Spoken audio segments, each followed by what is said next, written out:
Pakinggan natin mga kapatid ang sinabi ng isang ministro o alagad ni Manalo sa isang video o open forum nila sa Templo Central, at ito ang kanyang sinasabi. Inilagay ng Diyos sa iba-ibabaw ng lahat ng mga nilalang, pinadakila at inutos ng Diyos na sambahin. Kaya kami po na mga kaalim sa Iglesia ni Cristo, sumasamba sa Panginoong Jesucristo, hindi dahil sa Diyos, kundi utos ng Diyos na sisambahin. Pero kung ang pag-uusapan, yung likas na kalagayan niya, gaya ng tanong ni Leonardo Rocco ng Batasan Hills, mapatutunayan daw ba talagang si Kristo ay tao batay sa Biblia? Opo, Juan 8:40. Ito po ay pangungusap mismo ng Panginoong Jesucristo. Ito po. Ngunit, ngayon pinagpipilitan ninyong patayin ako na isang taong nagsasalita sa inyo ng katotohanang narinig ko sa Diyos. Siguro naman, kumbaga, sa kasabihan nga nila, tapos na boxing dapat dito eh. Kasi si Kristo po mismo nagsasalita eh. Ano sabi niya? Ako na isang tao. Eh, tapos na, usapan dapat. Sabi si tao eh. Ano ko ng tao siya? Na isang taong nagsasalita sa inyo ng katotohanan na aking narinig sa Diyos. Kasama sa katotohanan, yung sinabi niya na siyang tao. Ba't po magagalit yung iba pag sinabi po namin si Kristo tao? Sa likas na kalagayan. O yan, napakinggan natin ng isang alagad ni Manalo o ministro, di ko alam ang pangalan na ito na ikinotes niya para patunayan na si Kristo ay tao at hindi Diyos sa 8:40 ng na tao! Ngayon sila na nagsasaysay sa inyo ng katotohanan na aking narinig sa Diyos. Ito hindi ginawa ni Abraham. Teka muna. Yan ba 8:40 ng napapatunayan na si Kristo ay hindi Diyos? Unang-una, wala namang sinabi si Kristo sa 8:40 ng na hindi ako Diyos.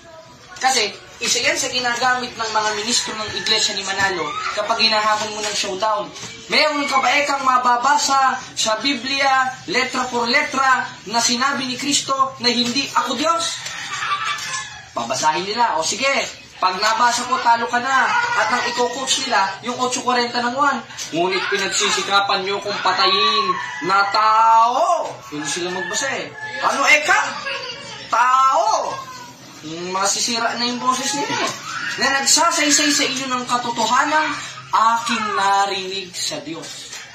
Tapos na daw ang usapan. Tapos na daw ang boxing. Sukat mo Biblia, ginawa mong boxing. Saan mo nabasa yun?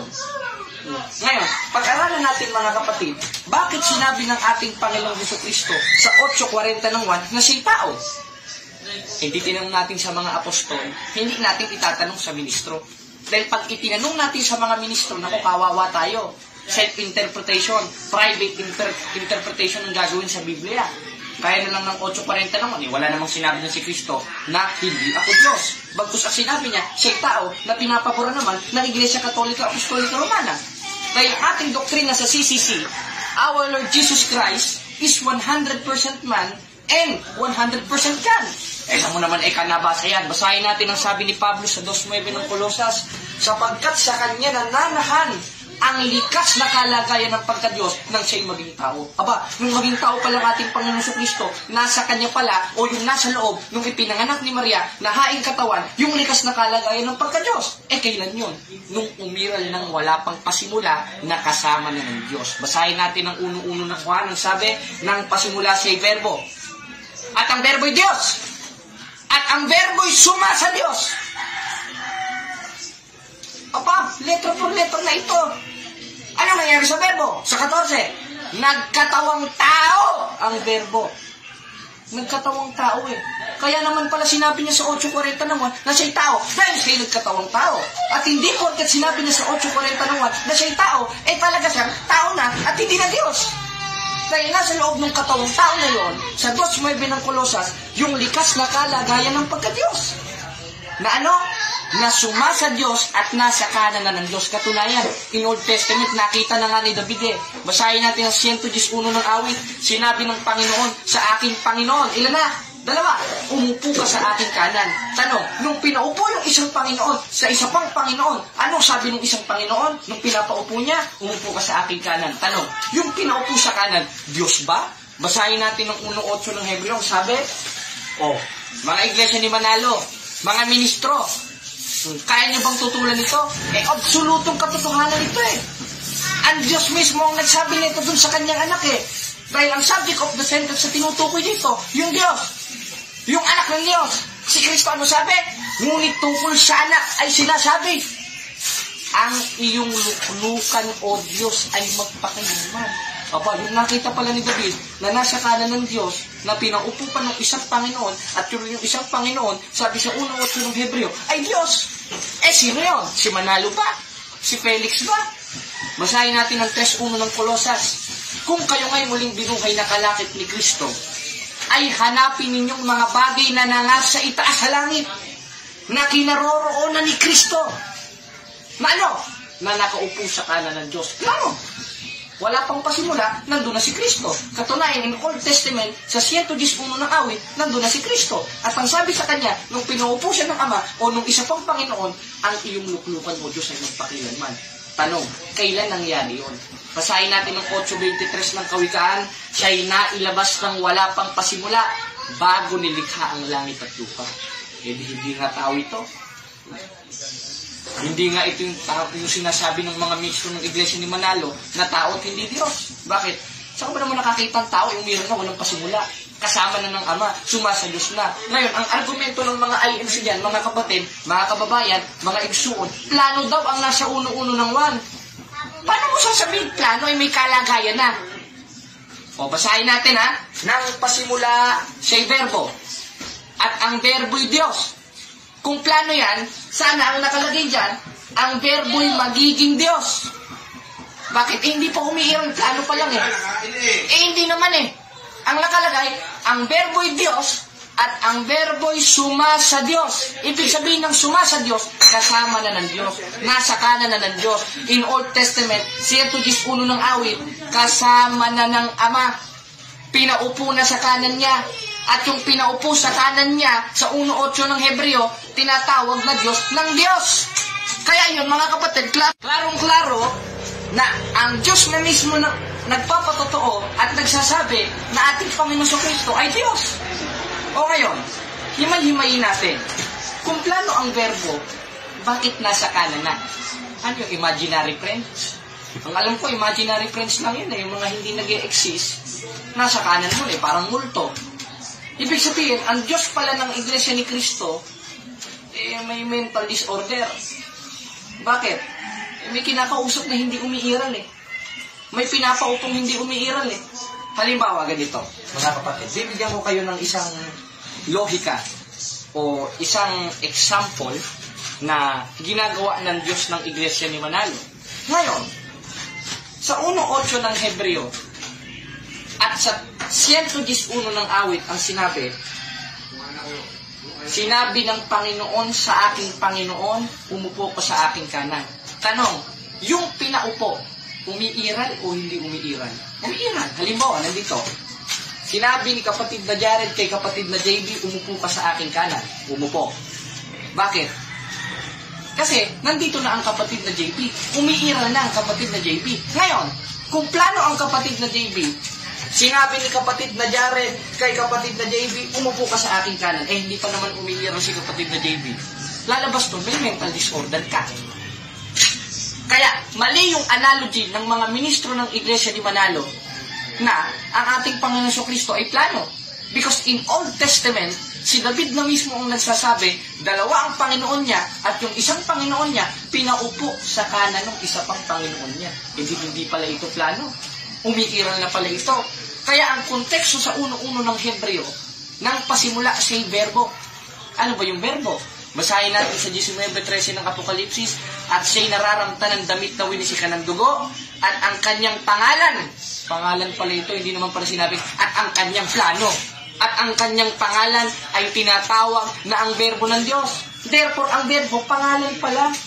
Pangalan ng ating Panginoon Kristo, nung wala pa siyang katawang tao. nung wala pang pasimula, gaya ng nasa 8.23 ng Kawikaan, ang sabi niya, siya'y nailabas nang wala pang pasimula. Kaya, mali talaga ang analogy ng Iglesia ni Manalo tungkol sa uno-uno ng 1, na yun ay hindi umiiral. Dahil may kalagayan eh. Ang verbo'y Diyos at ang verbo'y suma sa Diyos, kasama na ng Diyos. Basahin ulit natin mga kapatid ang uno-uno ng 1, ang sabi, nang pasimula siya'y verbo. At ang verbo'y Diyos. Hindi naman sinabi, ang verbo ay plano ng Diyos. Wala namang nakalagay nun. At wala namang sinabi, ang verbo'y magiging Diyos. Kasi hindi pa umiiral eh. Patunay na umiiral, dun mismo sa konteksto ng uno-uno ng 1, nang pasimula si verbo, at ang verbo'y Diyos, at ang verbo'y suma sa Diyos o kasama na ng Diyos, patunay lang yon na itong mga ministro, mga mangangaral, na nagsasabing plano ang ating Panginoon Kristo nang walang pasimula, mga sinungaling. Kanino ba galing ang kasinungalingan? Sabi sa 8.44 ng 1, nasa ng demonyo. Kaya, yung mga nagsasabing iglesia ng ating Panginoong Kristo ay plano, magunos dili kayo. Kaya nyo bang tindigan sa diskusyon ito? Hinahamon ko kayo. Kaya nyo bang tindigan sa diskusyon ito? Hindi nyo kaya tindigan sa diskusyon ito eh. Bakit? Kaya itong uno-uno ng 1, patunay na hindi plano si Kristo. Patunay ito na umiiral na si Kristo. Dahil may kalagayan na at kasama na. Dahil kung plano yon, saka ba naman nakakita ang plano yung may kalagayan na? Pag sinabing plano, hindi pa existido. Si Kristo, existido, meron na nakalapat sa kanya na tungkulin, gaya ng nasa hula. Basahin natin ng may busa ng Isaias, ang sabi, sapagkat sa ating pinanganak ng isang bata, sa ating pinanganak ang isang anak na lalaki, at ang kanyang pangalan tatawagin kamanghang-mangha, tagapayo, makapangyarihang Diyos. Sino ito? Wala namang ibang pinanganak sa Jerusalem, kundi si Kristo. Na tinutukoy sa may busa ng Isaias. Kaya ang ating Panginoon Kristo, in Old Testament pa lang, may hula na sa Kanya na siya'y tatawagin makapangyarihang Diyos. Kaya, mali yung analogy, mga kapatid, at eksplanasyon at interpretasyon ng mga iglesia ni Manalo ng ating Panginoon Kristo ay plano lang dahil umiiral na ng walang pasimula. Kasama na ng Diyos, pinaupo na ng Diyos, at ang Diyos na mismo nagsabi sa 1.8 ng Hebreo na tinawag siyang Diyos. O kaya mo bang tindigan ito, Michael Sandoval? O hinihintay ko ang panig ninyong mga iglesia ni Kristo sa inyong programa sa Ang Tamang Daan sa YouTube. At sa ano ba pangalan nun? INCTV. O ngayon, kaya nyo bang tindigan ito? Hindi nyo kayang tindigan ito dahil ito ang katotohanan eh. Ngayon, himayin natin yung isa pang argumento nila sa 8.40 ng 1. Ngayon, bakit nga ba sinabi ni Kristo sa 8.40 ng 1 na siya'y tao? Dahil nagpakababa siya, mga kapatid.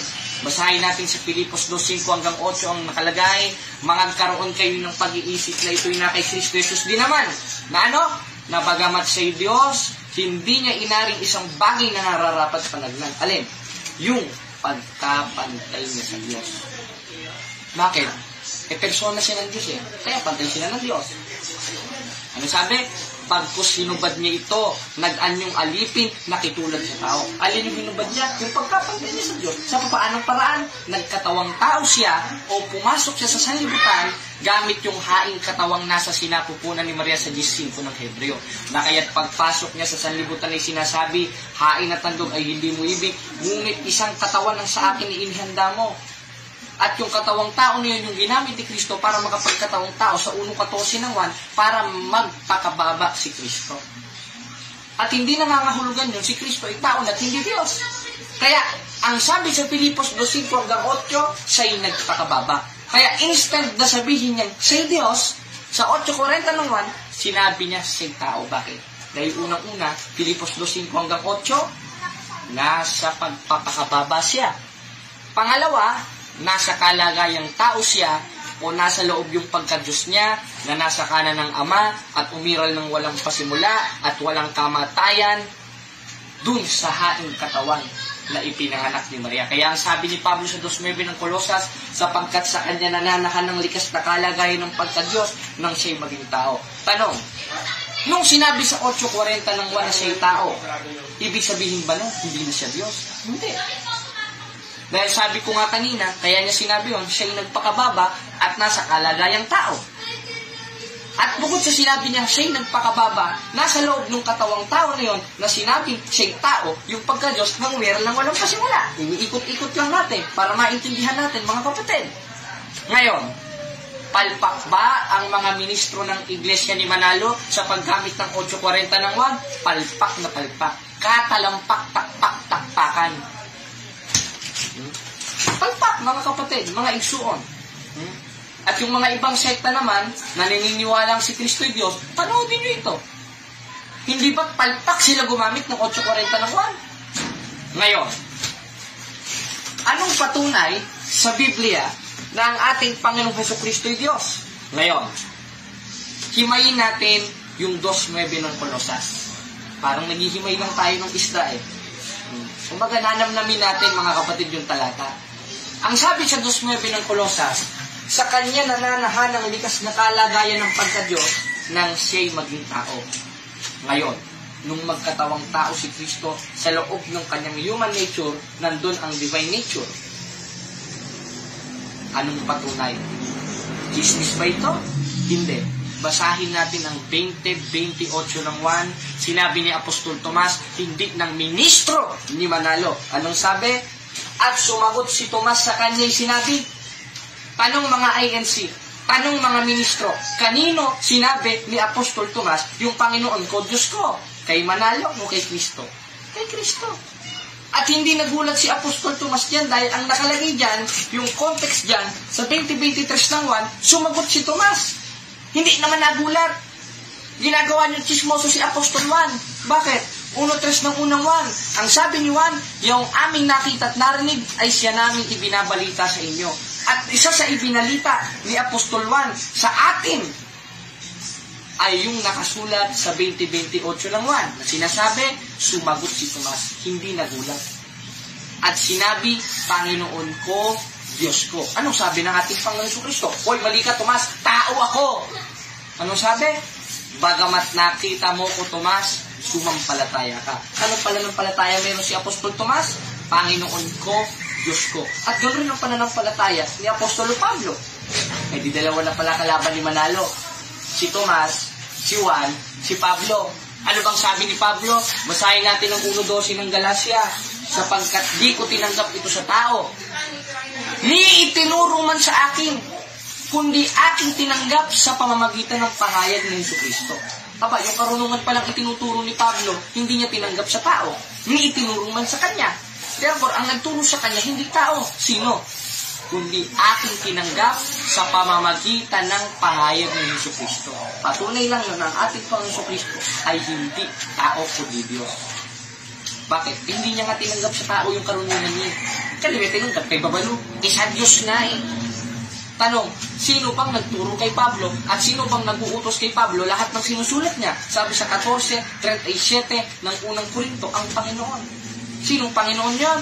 Ang Diyos at tagapagligtas. Basahin natin sa 2:13 ng Tito, na hintayin niya ang mapala ng pag-asa at pagpapakita ng kaluwalhatian ng ating dakilang Diyos at tagapagligtas na si Jesucristo.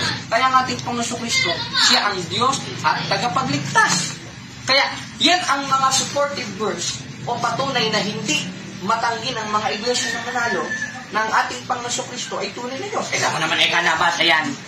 Sabi ka sa 17:3 ng 1, makilala ka nila na iisang Diyos sa tunay. Kaya si Kristo, tao na. Hindi naman ay sinabi, makilala nila tayong dalawa ay isang Diyos na tunay. Bakit ba? Kasi nga, nagpakababa siya. Yung isang tunay, nasa baba. Katunayan, 5:20 ng unang 1, at nalalaman natin na naparitong anak ng Diyos, at tayo binigyan ng pagkaunawa upang makilala natin siya na totoo at tayo nasa kanya na totoo sa makatwid bagay sa kanyang anak ni si Jesucristo. Ano si Kristo? Ito. Dahil kung ang subject of the sentence dyan, yung paliwanag ng Iglesia ni Manalo na ang tinutukoy dyan yung Ama, dapat doon. Hindi naman doon. Ito eh. Ito ang tunay na Diyos at buhay na walang hanggan. Alin? Yung naparito. Ba't hindi sinabi ni Kristo, makilala ka nila, tayong dalawa ay isang Diyos na tunay. Dahil kaya naparito si Kristo, 5:37 ng 1, hindi upang patotohanan ng sarili niya, kundi upang patotohanan ng Ama. At ang Ama ang magpapatotoo sa Kanya. At isa sa patotoo sa Kanya ng Ama, 1:8 ng Hebreo, ang iyong luklukan o Diyos ay magpakilanman. Ngayon, Ibig sabihin ba, sinabi ni Cristo 17:3 ng 1, makilala ka nila na iisang Diyos na tunay, hindi na siya Diyos na tunay. Klarong-klaro na nga Sa 5:20 ng unang 1, na yung naparito, tunay na Diyos at buhay na walang hanggan. Ngayon, bakit sinabi sa 17:3 ng 1, makilala ka nila na isang Diyos na tunay? Saan? Sa langit. Bakit? Dahil yung Ama lang nandun, isa nagkatawang tao At yung isa namang nagkatawang tao na naparito, 5:20 ng unang 1, tunay na Diyos at buhay na walang hanggan. Kaya isa lang yung tunay na Diyos sa langit no. Bakit? Yung isang persona nandito nagpakababa At nung nakita ni Juan, 20:28 ng 1, tinawag ni Juan na Panginoon ko, Diyos ko. Kaya yung isang tunay na Diyos nandito, naparito. Ito, ang tunay ng Diyos at buhay na walang hanggan. Kaya sinabi niya doon, makilala ka nila na isang Diyos na tunay sa langit. Kaya nga siya nakatingala Pero, nung nandun siya sa langit ng ating Panginoon Kristo, di pa nagkakatawang tao, anong tawag sa kanya? Ang sabi sa 1:8 ng Hebreo, ang iyong luklukan o Diyos ay magpakilanman. Kaya palpak na palpak talaga ang mga ministro ng Iglesia ni Manalo pagdating sa Christology. Bakit? Unang-una, sa original scriptures ng Biblia, sa 1:18 ng 1, sa Greek, ito ang ating mababasa mga kapatid, dahil ang Biblia ay originated in Greek, Hebrew, and Aramaic. Anong sabi sa Greek? Basahin natin sa 1:18 ng 1 nakalagay. Meron ba tayong kopya dito sa ating folder? Pakinggan natin. Ayan, sa Bodmer Papyrus nakalagay, Monogenes Theos. Letra por letra. Monogenes Theos. Ibig sabihin ng Theos, God. In Hebrew, Elohim. Sa English, God. Sa Tagalog, Diyos. Sa Portuges, Diyos. Ngayon, ano ang ating Panginoon Kristo ayon sa matatandang salin ng Biblia? Monogenes Theos. Ngayon, isang tanong ng Muslim na ating nakalaban na si kapatid na Rashid Indasan, saan mo nabasa na sinabi ni Kristo na siya'y Diyos? Yan rin ang tanong ni Felix Manalo Basahin natin dito sa isang salin ng Biblia, sa The Holy Peshitta Bible Transliterated. Kita ba sa screen? Ayan. Anong sabi? I said to you that you shall die in your sins. For unless you shall believe that I am, ako, I am the living God. Sino nagsabi? Si Kristo. Letra po letra. Na ano? I am the living God. Synoptic Gospel mismo ni Kristo ito 8:24 ng 1. I am the living God. Sinabi mismo ni Kristo na siya ay tunay ng Diyos. Siya ang Diyos na buhay. Ngayon, huwag na tayong magdududa mga kapatid tungkol sa kalagayan ng ating Panginoon Kristo. Ngayon, meron silang binabasa ng mga talata na sinabi ni Kristo na siya'y tao. Sabi ng mga apostol na siya'y tao. Klaro naman yun. Wala namang contradiction dun Kaya sinabing tao, basahin lang natin yung 1:14 ng 1. Dahil siya'y nagkatawang tao, Filipos 2:5-8, siya'y nagpakababa at nakitulad sa tao. At yan ang hindi kayang tutulan ng Iglesia ni Manalo. Yung Filipos 2:5-8. Katunayan, maganda nga ang salin yan sa magandang balita Biblia. Dahil ang nakalagay dyan, Diyos talaga. Dahil kung babasa tayo sa dating Biblia, anyong Diyos, hindi naman anyong Diyos Diyos Bagamat siya'y Diyos, Theos. At yung mga old scriptures na mismo ng Biblia ang nagsasabi na Monogenes Theos. O si Kristo ay tinatawag na kaisa-isang bugtong na Diyos. Ngayon, kung Diyos na si Kristo, ngayon ang sinasabi nila Sagutin natin ang mga tanong. Marami dito. Nasa ating line. Para di tayo magluwat ng mahabang panahon. Nandito ang mga tanong ng mga INC. Ngayon, isang tanong nila dito sa ating social media, kung Diyos na si Kristo, bakit pa siya nanalangin sa Diyos? Klarong-klaro. Bakit? Basahin ulit natin ng Filipos 2:5-8. Magkaroon kayo sa inyo ng pag-iisip na ito'y na kay Kristo Jesus din naman, na bagamat siya'y Diyos. Klaro, Diyos. No? Hindi naman sinabing tao, hindi naman sinabing alien. Ay hindi niya inaring isang bagay na nararapat panagnan. Pagkapantay niya sa Diyos, hinubad niya ito't nag-anyong alipit at nakitulad sa tao. Ibig sabihin ng nakitulad sa tao, kung paanong kumakain ng tao, kung paanong namamatay ang tao, kung paanong nananalangin ng tao, ganoon rin mananalangin ang ating Panginoon Kristo. At hindi porket nanalangin siya, hindi na Diyos. Dahil nagpakababa nga siya.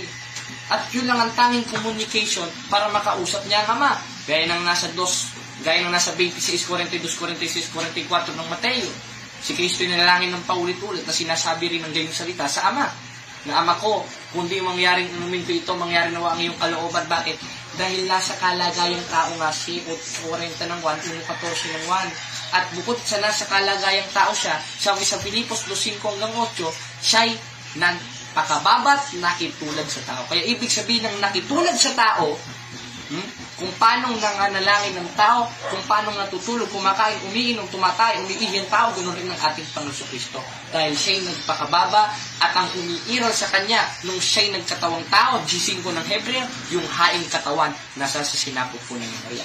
Ito naman ang sunod na tanong sa ating, ito, ang dami ang daming nagaan dito sa ating cellphone, kapatid na JB. Sa totoo lang, napakaraming tanong. Sasagutin rin natin ito. Kung Diyos mo na si Kristo, Diyos mo rin ang Ama, ano po ang Espiritu Santo? Diyos rin po ba? Aba, Diyos rin ang Espiritu Santo. Basahin natin sa 4:6 ng Filipos. Ang sabi, huwag kayong mabalisa sa anumang bagay, kundi sa lahat ng bagay, sa pamamagitan ng panalangin at daing na may pagpapasalamat, ay inyong ipakilala ang inyong kahilingan sa Diyos. Aba, ang sabi ni Pablo, ipapakilala natin ang ating kahilingan at mananalangin tayo sa Diyos. Kung mananalangin tayo sa Diyos, ang sabi ni Judas, sa 1:20 ng Judas, manalangin kayo sa Espiritu Santo. Anong Espiritu Santo? Diyos. Ngayon, ang tanong niya, kung Diyos mo na si Kristo, Diyos mo na rin ang Ama, Diyos mo na rin ang Espiritu Santo, ilan ang Diyos mo? Isa. At yun naman, ang doktrina ng Iglesia ni Manalo ay ayon dito sa kanilang pasugo. At yun rin ang doktrina ng ating simbahan. Na ano? We worship only one God, according sa CCC. Isa lang naman talaga ang Diyos eh. Pati ka may Kristo pa. Pati ka may Espiritu Santo pa. It's just the same. Just 30 ng 1. Anong sabi? Ako at ang Ama ay isa. At bukod sa ako at ang Ama ay isa, nakapaloob doon sa 1:26 ng Genesis in Hebrew, Elohim. Ibig sabihin ng Elohim in 4:30 of Hebrew interlineal, Gods, plural. Pero nakapaloob sa isang kalagayan at yun ang Santissima Trinidad o the Holy Trinity. Saan mo naman nabasa yan? Chismis naman yan. O basahin natin dito sa isang sali ng Biblia. Sa, ito, mga kapatid, ipapakita natin sa screen dito sa 17 of Revelation, Amplified Bible 2015. Anong sabi? And in a loud voice, they cried out, saying, salvations belong to our God, who is seated on the throne, and the Lamb. Our salvation is the Trinity. Letra per letra. At yun ang Ama, Anak at Espiritu Santo na mababasa natin sa 28:19 ng Mateo. Na yumaon kayo sa bawat bansa sila inyong bautismo sa pangalan ng Ama, Anak at Espiritu Santo. Tanong, ilan ang Diyos natin? Isa. At yun ang Ama, Anak at Espiritu Santo. Kala ko ba isa? Bakit may tatlo pa? Persona niya yun. Pero, isa lang yun.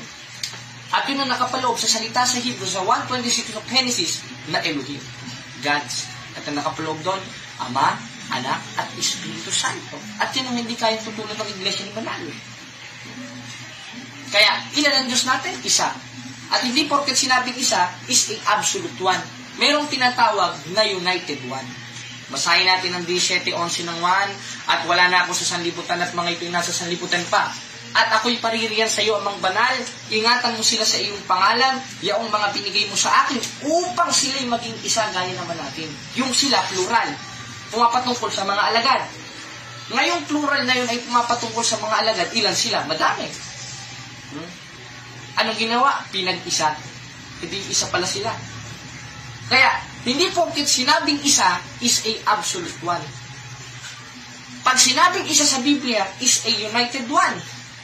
Gaya ni Kristo at ng Ama, kaya sabi sa 17:11 ng 1, upang sila'y maging isa, gaya naman natin. At yun ang hindi naintindihan ng mga iglesia ni Manalo. Kayo may tanong pa ba?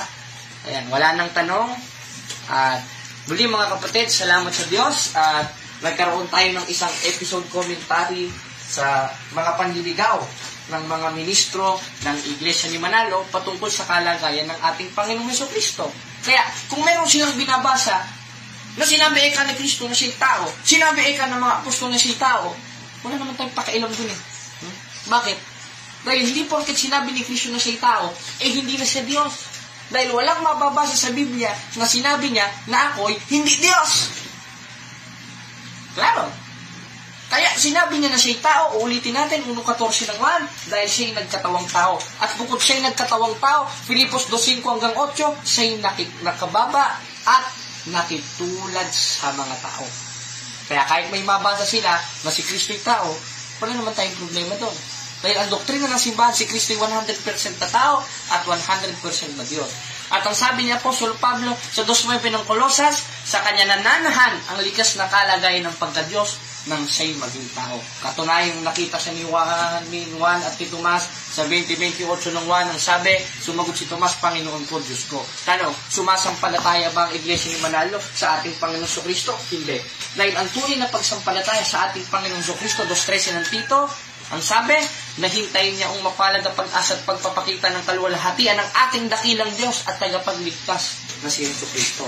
Therefore, ang tamang pagsampalataya sa ating Panginoon Jesucristo, Diyos at tagapagligtas. At dito natatapos ang ating programa, mga kapatid, na ang tamang landas. Salamat sa Diyos. To make His message known is our responsibility. So here we are to pledge our lives to the Lord of eternity.